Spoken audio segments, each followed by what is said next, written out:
Shalom saudara, kita bersyukur kembali boleh mengikuti persekutuan doa puasa untuk hari yang kedua.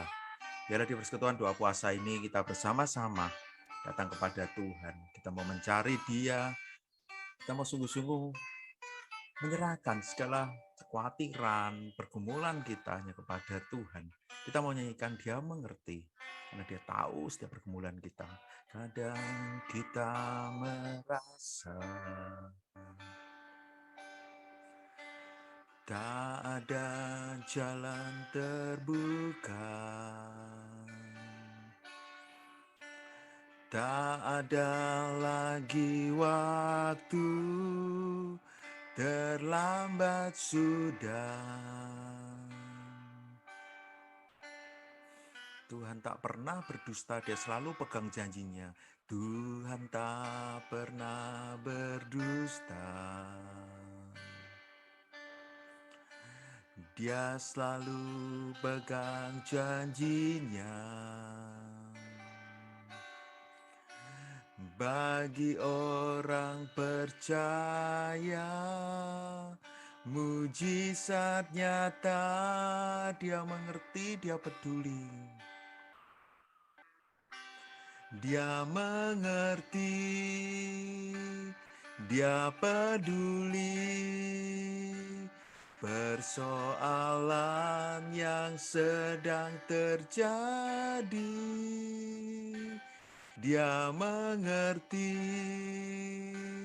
Dia peduli. Persoalan yang kita alami, persoalan yang kita alami, namun satu yang Dia minta agar kita percaya, namun satu yang Dia minta agar kita percaya sampai mujizat menjadi nyata.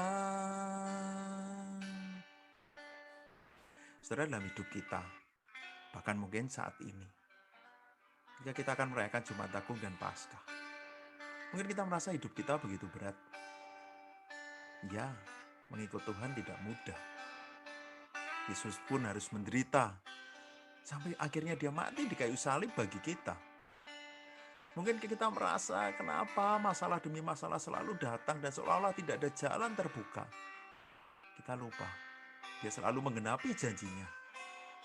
Dia mampu melakukan hal yang besar dalam hidup kita. Tuhan tak pernah berdusta. Dia selalu pegang janjinya. Dia selalu pegang janjinya. Bagi orang percaya, mujizat nyata. Apapun yang menjadi pergumulanmu, Tuhan mengerti dan Tuhan peduli, saudara. Dia mengerti, Dia peduli. Persoalan yang sedang terjadi, Dia mengerti,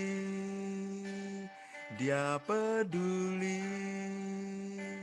Persoalan yang kita alami, namun satu yang Dia minta agar kita percaya sampai mujizat menjadi nyata. Ngerti, Dia peduli. Persoalan yang sedang terjadi, Dia mengerti, Dia peduli. Persoalan yang kita alami, namun satu yang Dia minta agar kita percaya sampai mujizat menjadi nyata.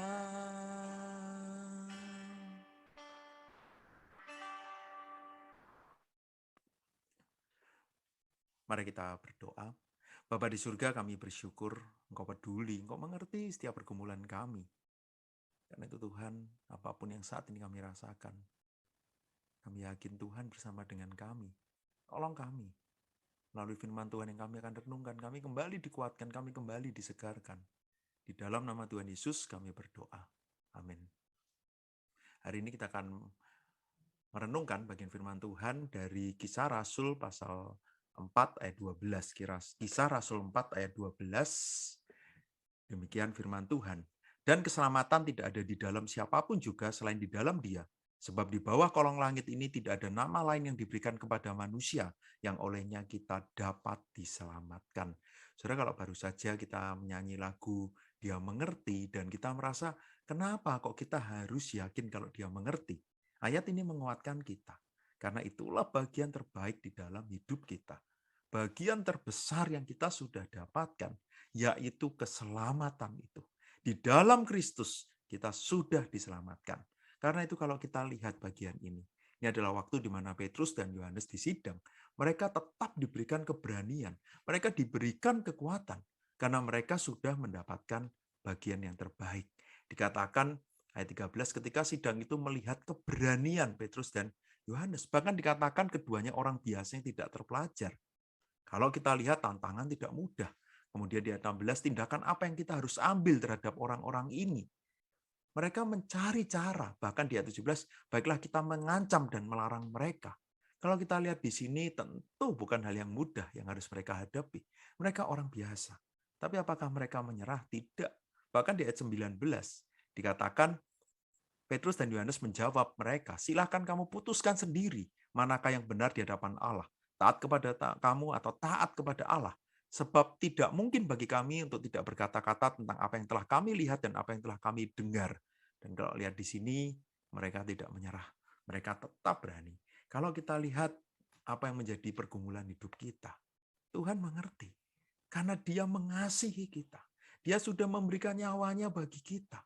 Kalau kemarin kita lihat di renungan firman Tuhan hari yang pertama, bagaimana kita bukan umat, tapi kita sekarang menjadi umat. Bagaimana kita dulu jauh dari Tuhan, membelakangi Tuhan, tapi kita dikasih Tuhan. Apapun keadaan kita sekarang, itu bagian terbaik. Menjadi umat Tuhan, dikasih Tuhan, menjadi anak Allah, menjadi umat tebusannya. Saudara, kalau kita sudah mendapatkan bagian yang terbaik, ketika kita menjalani ada tantangan, ada pergumulan, apakah kita akan menyerah? Tuhan yang sudah menebus kita, Kristus yang sudah mati buat kita, Dia tidak akan membiarkan kita tergeletak. Dia tidak akan membiarkan kita tanpa harapan di dunia ini. Dia akan terus menguatkan, Dia akan terus memberikan harapan. Pertanyaannya, kita maukah terus berjalan di dalam kekuatan Tuhan itu? Maukah kita terus yakin seperti lihat Petrus dan Yohanes diberikan keberanian untuk terus melangkah? Mereka tidak pernah menyerah. Dan kalau kita melihat, kenapa sih kok kita harus menjalani pergumulan di dunia? Tentu Tuhan punya rencana ketika ada di dunia. Kalau kita berpikir, seharusnya kan enak mati bersama dengan Tuhan, aku tidak merasakan lagi tantangan di dunia ini. Tentu bukan itu yang Tuhan mau. Kalau kita masih hidup, berarti kita harus memberi buah. Kalau kita lihat apa yang dialami Petrus dan Yohanes, ayat 20, sebab tidak mungkin bagi kami untuk tidak berkata-kata. Mereka melihat bahwa di tengah kondisi yang tidak mudah pun mereka masih bisa melihat peluang untuk memberitakan Injil. Bahkan ketika mereka di sidang ini, bukankah itu membuat mereka bisa menyatakan iman mereka? Ketika orang mau mencegah dia, mau mengancam dia, justru melalui setiap apa yang mereka katakan, banyak orang memuliakan Tuhan. Ayat 21, mereka akan mengancam, akhirnya melepaskan mereka, sebab tidak ada cara untuk menghukum mereka. Karena takut akan orang banyak yang memuliakan nama Allah, berhubung dengan apa yang telah terjadi. Justru nama Tuhan yang dipermuliakan. Saudara, bahkan di tengah segala tantangan kehidupan kita, Tuhan bisa pakai itu. Melalui apa yang kita lakukan, orang bisa melihat perjuangan anak-anak Tuhan untuk hidup benar. Orang bisa melihat kenapa kok mereka tetap bertahan. Karena mereka tahu bagian yang terbaik. Kenapa mereka tidak takut untuk menderita, tetap bisa bersyukur, tetap bisa bersuka cita. Karena mereka punya sukacita yang sejati di dalam Tuhan. Kenapa kok anak-anak Tuhan bisa tetap tenang ketika masalah demi masalah datang? Karena ada damai sejahtera yang telah Tuhan berikan. Saudara, kalau lihat itu, bukankah ini hal yang luar biasa? Karena itu kita mungkin harus menderita. Kita harus menghadapi tantangan demi tantangan. Tapi hadapi dengan berani. Jangan menyerah. Kita tidak sendirian, Dia mengerti, Dia peduli, dan Dia selalu bersama dengan kita. Bahkan ketika kita melihat apa yang kita lakukan. Kalau lagu tadi, mujizat nyata Tuhan memegang janjinya. Mujizat apa sih? Tentu bukan sekedar kekayaan, kemuliaan, tapi bagaimana Tuhan pun bisa memakai kita menjadi alat Tuhan. Bukankah itu mujizat yang besar? Kita yang lemah, kita yang berdosa, kita yang seringkali melawan Tuhan. Tapi Tuhan bisa memakai kita menjadi alatnya yang luar biasa. Bukankah itu mujizat Tuhan? Kalau kita boleh menjadi saksinya, kalau kita boleh menjadi murid-murid yang terus memberitakan Injil dengan setia, bahkan kita boleh mengubah dunia ini, mengubah orang-orang di sekitar kita, menginspirasi mereka menjadi berkat.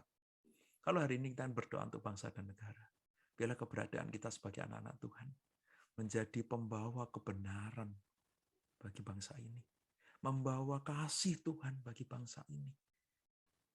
Mungkin akan ada banyak tantangan dan hambatan, tapi biarlah kita tidak menyerah. Karena orang-orang di sekitar kita membutuhkan kasih Tuhan.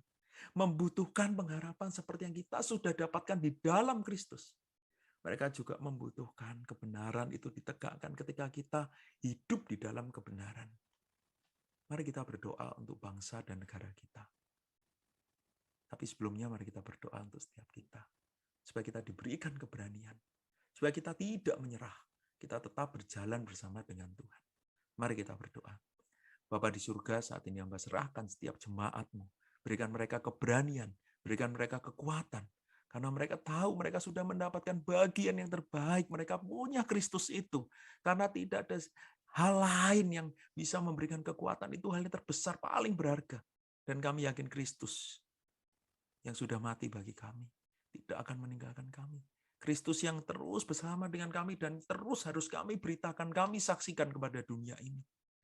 Bapak, kami ada di dunia yang seringkali tidak hidup di dalam kebenaran. Jadikan kami pembawa kebenaran. Dunia yang seringkali tidak berpengharapan.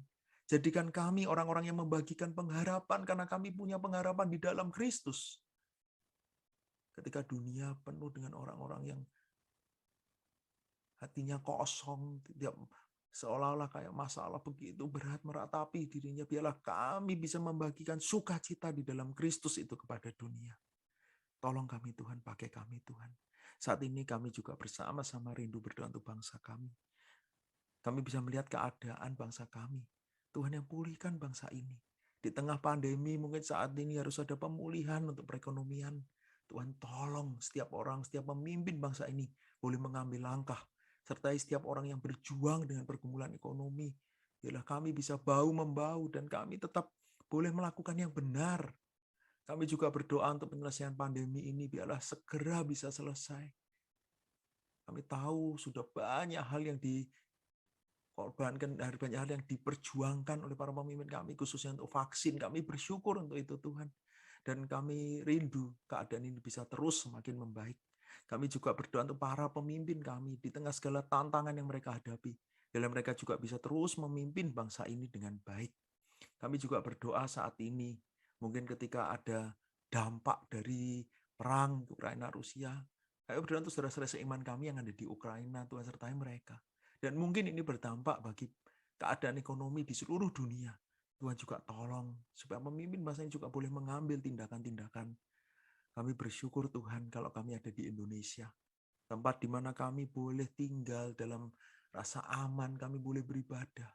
Biarlah keberadaan anak-anak Tuhan di bangsa ini juga boleh menjadi berkat. Boleh membagikan kasih Tuhan dimanapun Tuhan tempatkan kami.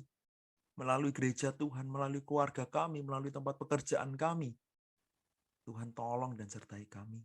Terima kasih Bapa. Di dalam nama Tuhan Yesus kami berdoa. Amin. Kita bersyukur kita sudah bisa memasuki untuk doa puasa hari yang kedua. Biarlah kita terus diberikan semangat untuk mengikut Tuhan dalam keadaan apapun. Memberitakan tentang Kristus. Dan kita mempersiapkan diri untuk menyambut Jumat Agung dan Paskah. Tuhan Yesus memberkati.